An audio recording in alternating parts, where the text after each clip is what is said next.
La arquitectura griega va evolucionando a lo largo del tiempo, pero sus características se van a definir desde un momento muy temprano. De la arquitectura civil han quedado muy pocos restos, por lo que predomina más la arquitectura religiosa en esta cultura y esta se conoce principalmente por Vitruvio. Las principales características de la arquitectura griega son que es una arquitectura fundamentalmente adintelada, aunque conocen la bóveda, ellos no eran fan de utilizarla. Es monumental, pero no colosal. Es muy equilibrada en cuanto al trazo de su plantel, esforzándose en una fácil lectura proporcionada, porque todo está hecho en una medida, con un canon en cada una de sus estructuras, revelando una bella y perfecta armonía en sus diseños. El material que ocupan era fundamentalmente de piedra, dentro de ellas el mármol, que es la preferida de los griegos, pero también se utilizaron otros tipos de materiales. En un principio ellos eran fan de utilizar la madera y la mampostería, recurriendo a un encludio hecho de polvo de mármol que luego se policroma. Aunque esta policromía se ha perdido, el color era menos fuerte que el mármol que en otras piedras.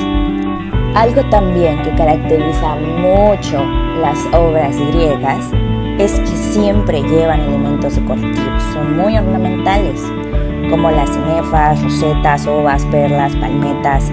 Inclusive no solamente en su arquitectura, se puede ver en sus esculturas, en su arte, que ellos eran muy afines a todo lo ornamental.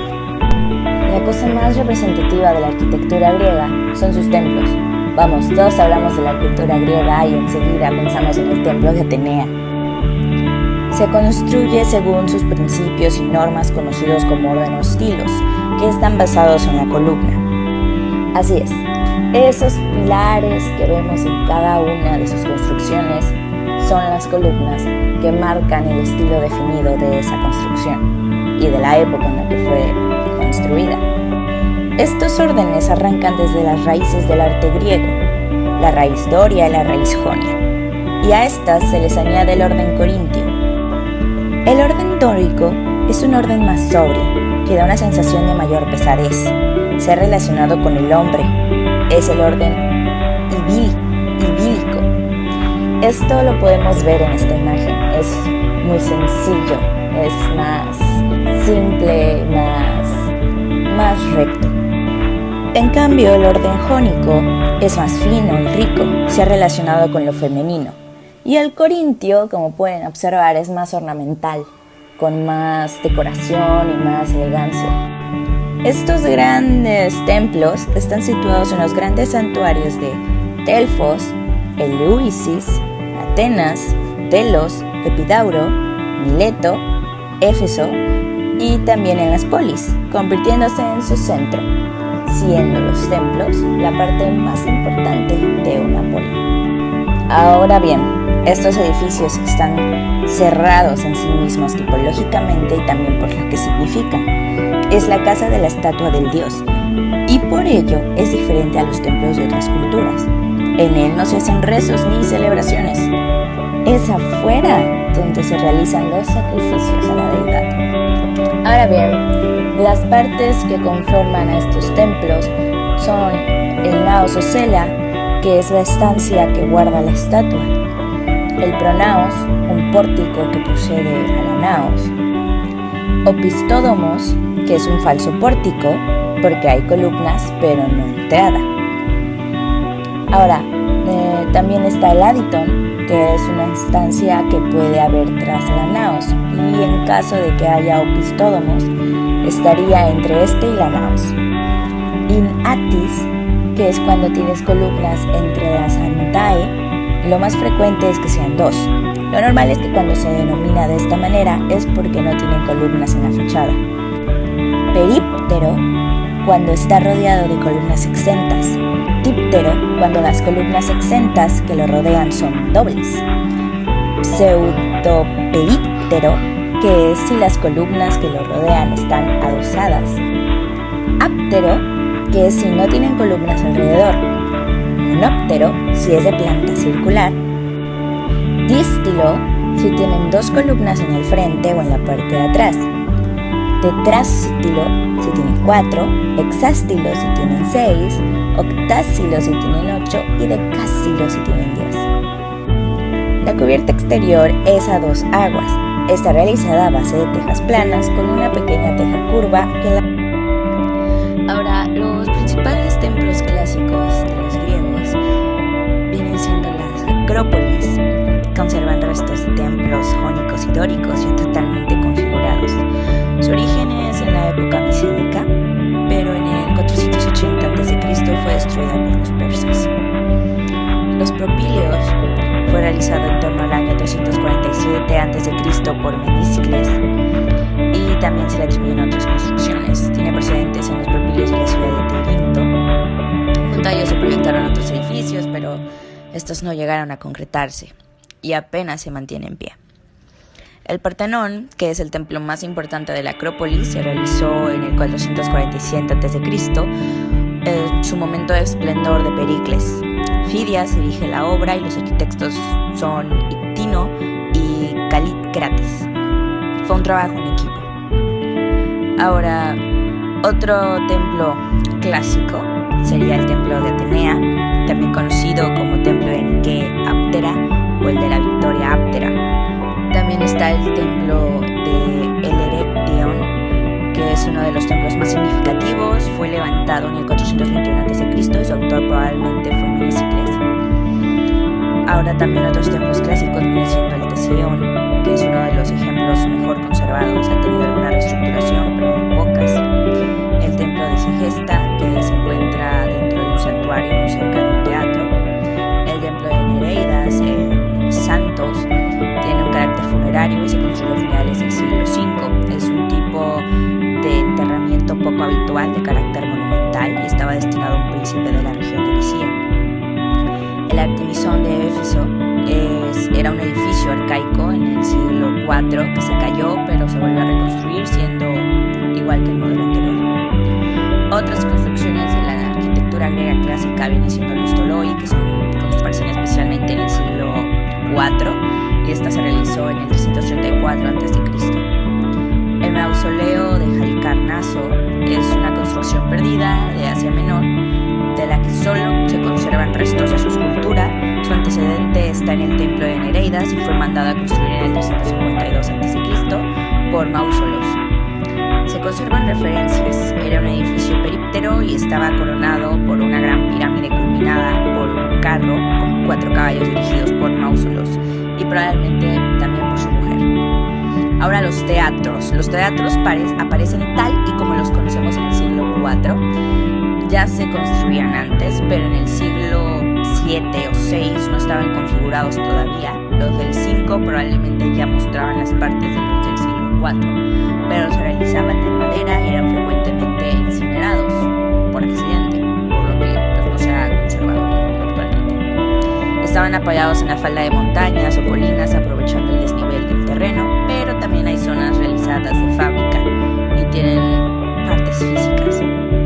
Físicas creadas por ellos mismos, como la orquesta, que es una zona circular en la parte baja donde se coloca el coro, el skene, que es un lugar donde van a actuar los actores, el proskenion, que a veces está delante de la escena, el koilon, que son las gradas, el parodo, que es el pasillo de entrada para los espectadores, y muchas veces aparecen esculturas en la parte alta o en la parte...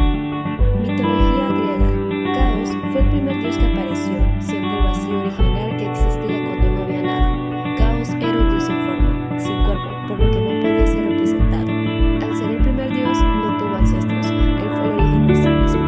Este dios simboliza el desorden, siendo el dios del vacío y de la nada. Es la divinidad primordial de la cual se cree que salió de la oscuridad, el hado y la materia. Este tuvo su descendencia conformada por Gaia, quien era la diosa primordial, la diosa de la tierra, la madre primitiva, asociada a la fecundidad, la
cielo, en la mitología griega era personificado como hijo y esposo de Gaia, la madre tierra.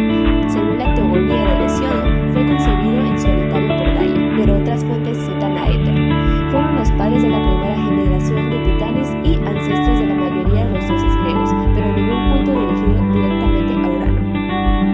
Aprovechando la introducción de Urano, aprovecharemos a presentarles a Afrodita. En la teogonía, Hesíodo narra que Urano tenía sus hijos en el seno de su madre, cuando estaban a punto de nacer, ya que éste se avergonzaba de ellos, por lo que Gaia ingenió un plan para vengarse de él, así que le pidió ayuda a los titanes, pero solo Cronos estuvo dispuesto a ayudarla. Gaia talló una hoz de pedernal y se la dio a Cronos. Este la usó para castrar a su padre y arrojar los genitales tras él. La sangre de los genitales de Urano, al ser lanzados al mar, produjeron una espuma de la cual nació Afrodita. Éter también era el dios del cielo, que los antiguos griegos consideraban Éter azul, que representaba el cielo. Las nieblas de Éter pudieron llenar el espacio entre las mitología griega. Caos fue el primer dios que apareció, siendo el vacío original que existía cuando no había nada. Caos era un dios sin forma, sin cuerpo, por lo que no podía ser representado. Al ser el primer dios, no tuvo ancestros, él fue el origen de sí mismo. Este dios simboliza el desorden, siendo el dios del vacío y de la nada. Es la divinidad primordial de la cual se cree que salieron la oscuridad, el hado y la materia. Este tuvo su descendencia conformada por Gaia, quien era la diosa primordial, la diosa de la tierra, la madre primitiva, asociada a la fecundidad, la feminidad y la crianza. Tanto era así que según algunas fuentes el popular oráculo de Delfos le perteneció a ella originalmente, y en la cultura de la Grecia antigua los juramentos en nombre de Gaia se consideraban uno de los más importantes. Nix, como una de las diosas más antiguas, Nix jugó un papel muy importante entre los antiguos griegos, entre otras cosas porque era la responsable de la existencia de muchos de sus dioses más importantes. Desde sus hijos fueron fruto de la unión con su hermano Erebo, Éter y Emea, dioses del cielo y de la luz del día respectivamente. Los griegos creían que el día comenzaba cuando Hera salía del Tártaro, brumas transparentes en el suelo y la cúpula sólida que formaba el cielo. A continuación pasaremos presentando la descendencia de Urano y Gaia, comenzando con los cíclopes. Estos antes de nacer permanecieron muchos años en la panza de su madre Gaia, porque su padre tenía miedo de ser destronado por ellos. Pero cuando Urano fue finalmente derrocado por el titán Cronos, pudieron salir al mundo. La vida de los cíclopes no fue pacífica, porque al tiempo de nacer los desterraron al Tártaro, que era la parte más fea del Averno y la puerta del inframundo habitado por los muertos.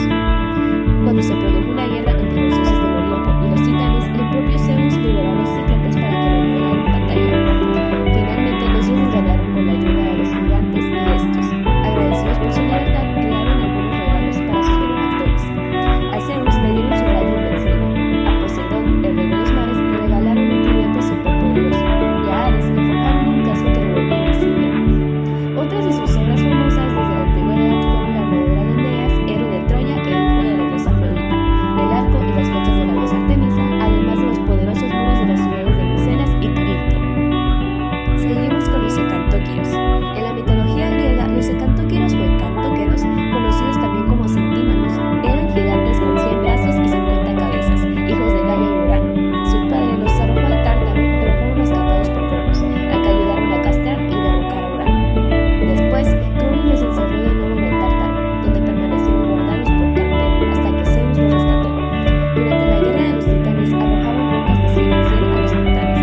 Al terminar la guerra, los hecantóquiros se establecieron en los palacios en el río del océano, convirtiéndose en los guardianes de las puertas del Tártaro, donde Zeus había encerrado a los titanes. Las Selenias se dice que surgieron de la sangre de Urano que brotó al ser castrado por su propio hijo Cronos.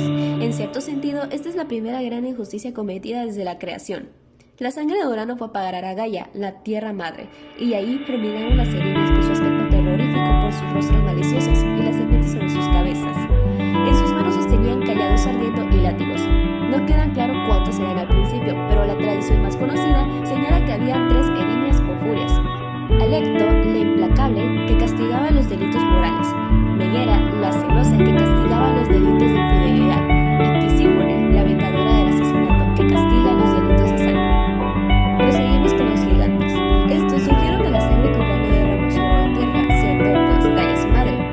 Para ser más precisos, estos nacieron con sus hermanos y hermanas, las Erinias y las Pleiades, cuando Cronos castró a su padre Urano, y la sangre de este cayó sobre Gaia. Poetas y mitógrafos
sus hijos, el sexto el de los dioses Zeus.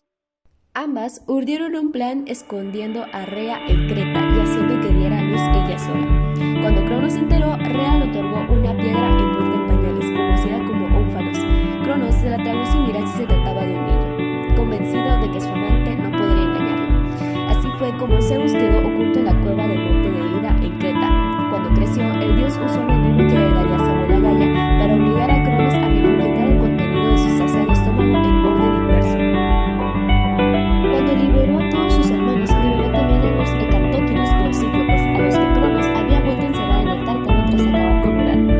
Ellos fueron los encargados de forjar los rayos de Zeus, el tridente de Poseidón y el casco de oscuridad de Hades. Finalmente, tras una larga guerra llamada Titanomaquia, Zeus y sus hermanos terminaron con Cronos, y así se repartieron el mundo, y encerraron a los titanes junto a Cronos en el Tártaro. Así, Poseidón se quedó con las aguas, Hades con el mundo de los muertos y Zeus consiguió echando las suertes. Lengua egipcia, Carla Sofía Rodríguez Pérez primero A. El idioma oficial de Egipto es el árabe estándar moderno, que se utiliza en la mayoría de los documentos escritos, las escuelas, televisión, discursos oficiales del gobierno, periódico, etc. El árabe estándar es el único idioma común hablado y entendido por los diferentes países que conforman el mundo árabe, con la excepción de Mauritania, Chad y el Sahara Occidental. Por lo que aprender algunas palabras puede ayudar si viajas más allá de Egipto. En Egipto, ¿qué idioma hablan? En Egipto es uno de los países del mundo que habla árabe. Sin embargo, hay varios idiomas en Egipto y es probable que escuches una gran variedad mientras viajas. Estos son algunos de los otros comunes que puedes encontrar en Egipto. Árabe Egipto. A pesar de que el árabe estándar es el idioma oficial, el idioma de los egipcios, que se usa día a día, es el árabe egipcio.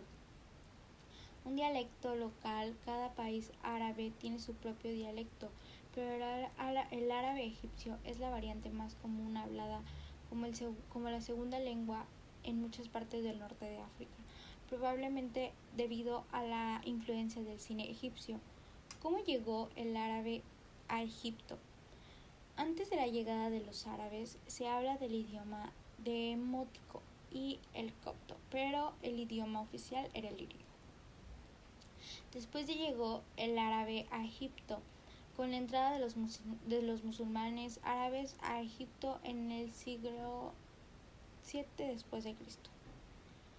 Otras lenguas en Egipto se hablan aparte del árabe, por ejemplo, en el sur de Egipto, en la ciudad de Asuán, en un pueblo llamado Nubio, que es un pueblo que tiene unas características diferentes un poco del resto del país. En las zonas del desierto existen beduinos que, por ejemplo, viven en el desierto oriental y en el oasis de Siwa. Tienen sus propios dialectos, lenguas, escrituras geoglíficas. Es la lengua del antiguo Egipto, no es la lengua viva ahora, pero es famosa por su sistema de escritura diferente, como los dibujos y los animales. El interés que aún tiene hoy en día, más de 4.000 años después de ser grabados, despiertan los jeroglíficos egipcios, resultan sorprendentes. Ninguna otra lengua genera esa fascinación, ningún otro sistema de escritura provoca tanta curiosidad entre miles de personas que leen avivamente, desde trabajos especializados hasta las teorías más revocables sobre su origen. Por desgracia predominan estas últimas. Es inevitable al hablar de los jeroglíficos asociarlo a las paredes de las pirámides, los palacios o los templos que bordean el caudaloso Nilo.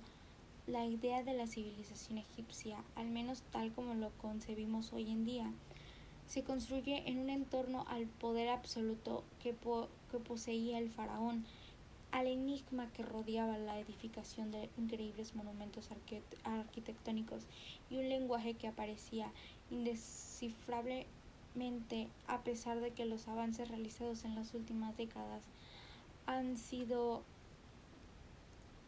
esclarecidos muchos de las interrogantes sobre la cultura egipcia. El aura de misterio y leyenda que acompaña a los jeroglíficos aún pervive en el imaginario popular. Casi 200 años han transcurrido desde aquel septiembre de 1822, cuando Jean Francisco Chaplin dijese a su hermano, «Je tens affaire», que es affaire, no era otro el desciframiento de la conocida como la piedra de Rosetta, que abría el camino a los egiptólogos para esclarecer el significado de las extrañas grafías que poblaban los yacimientos arqueológicos. 2 siglos más tarde, estos son los progresos realizados en este campo por las figuras destacadas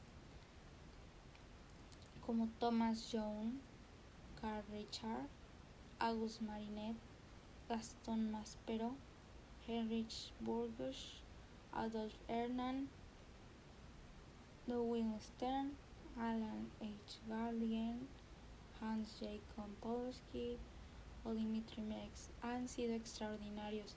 Ya son pocas de las incógnitas que quedan por despejar y los expertos han logrado descifrar la mayoría de las inscripciones conocidas que el gran público, el español especialmente, no cuenta. Sin embargo, con una herramienta que se le acerque a estos hallazgos, la mayoría de las publicaciones son especializadas y por lo tanto inaccesibles para el ego.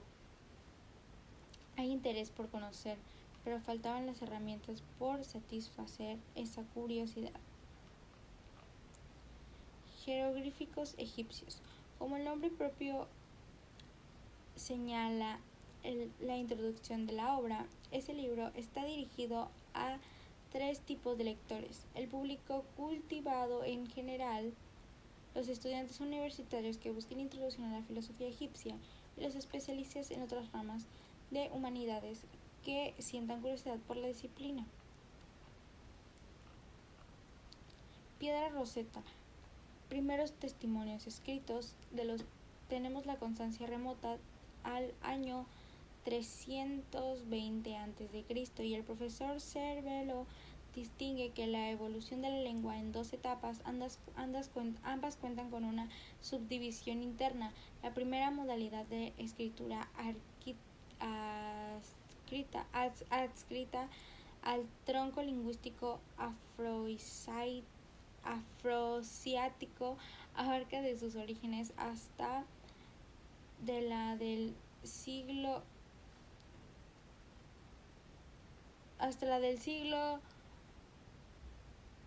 XVII de la 18 dinastía. El entorno al año 1350 a.C., aun como cuando la religión y la aulítica perdurará hasta la caída del sistema faraónico y la llegada de los romanos. La segunda etapa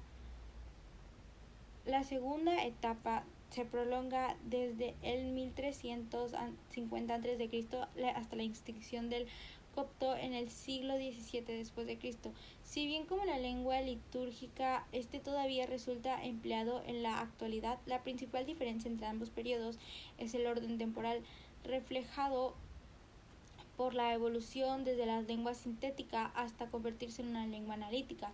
No es la única, pues, como también se señala en la obra, los 2 periódicos divergen,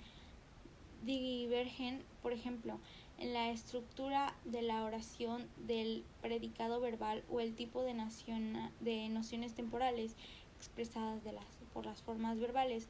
Uno de los capítulos más interesantes del libro se dedica a el origen de las escrituras egipcias, y en el de Joseph Cervelo analiza dentro de su contexto histórico y arqueológico culturas, testimonios más antiguos hallados en la tumba de U.G. en Abidos, fechada en el año 3250 a.C.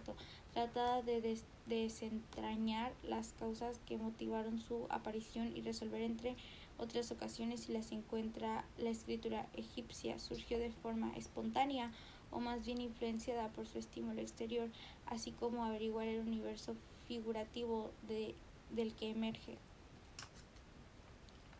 Sin duda, el capítulo más complejo para el neófito será la escritura jeroglífica egipcia, sonidos, significados de disposición. En él se describe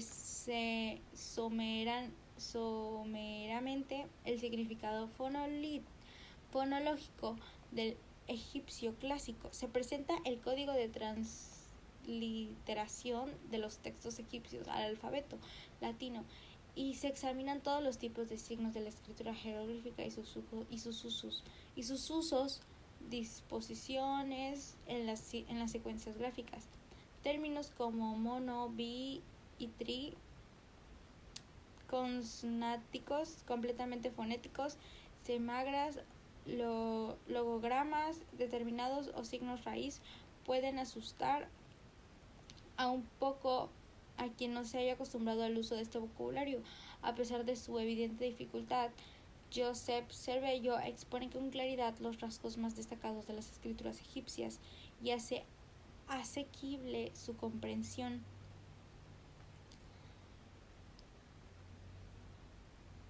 Abus rito egipcio. La lengua egipcia puede estar muerta hoy en día, pero sin embargo su influencia todavía se deja de sentir del modo más insospechado. Hace 4000 años los faraones se interesaron por la religión sinaí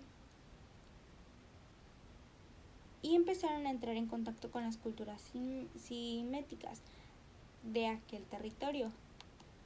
De ahí la interrogación surgía, como explica el profesor Cervello, el alfabeto paulatinamente de la escritura alfabética, también llamado posituina, solo utilizada por personas humildes a diferencia de las otras escrituras. Iría extendiéndose por el Oriente Próximo hasta que el protocaneo y posteriormente el finiceo y otras lenguas semitas lo adopten y se adapten a aquel alfabeto.